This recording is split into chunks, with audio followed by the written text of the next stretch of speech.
ఎలా గాయస్ నేనైతే మీకు మరో పోరని అందరికైతే ముందుగా అయితే హ్యాపీ ఉగాది గాయస్. ఈరోజు అయితే ఖరాబ్ మంచిగా చేస్తుంది. ఏం చేస్తున్నావే?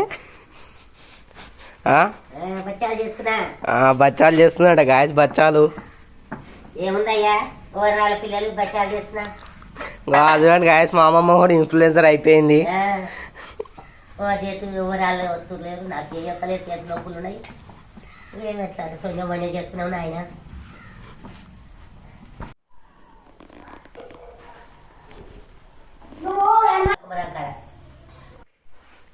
విళంబినామా సంవత్సరం విజయ పరంపర ప్రారంభం 6 రుచులతో అయిను ఆరంభం. మనసుకు తెచ్చెను తరగని సంతోషం. చైత్రమాస శుక్లాపక్షం ఉత్తర భాద్రా నక్షత్రం ఉగాది తెచ్చెను గుండెకు ఆనందం. ఆయని గురుతులు అయ్యను మన సొంతం.